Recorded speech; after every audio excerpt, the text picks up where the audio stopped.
தமிழ்நாட்டை 3 முறை மிகப்பெரிய பேரிடர் தாக்கி ஆயிரக்கணக்கான மக்கள் பாதிக்கப்பட்ட போதெல்லாம் உடனே வராத நிதி தராத ஒன்றிய நிதியமைச்சர் இப்பொழுது கரூருக்கு மட்டும் உடனே வருகிறார்.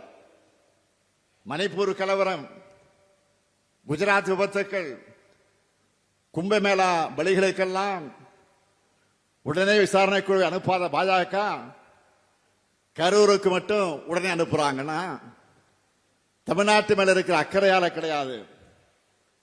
இங்கதான் நீங்க கவனிக்கணும். அடுத்த ஆண்டு தேர்தல் வருது. இதுல ஏதாவது அரசியல் ஆதாயம் கிடைக்குமா? இதை வச்சு யாரையாச்சும் மிரட்டலாமா, உருட்டலாமா அப்படின்னு பாக்குறாங்க. யாருடைய ரத்தத்தையாவது உறிஞ்சி உயிர் வாழ துடிக்கிற ஒட்டுணியாகத்தான் பாஜக இருக்குது.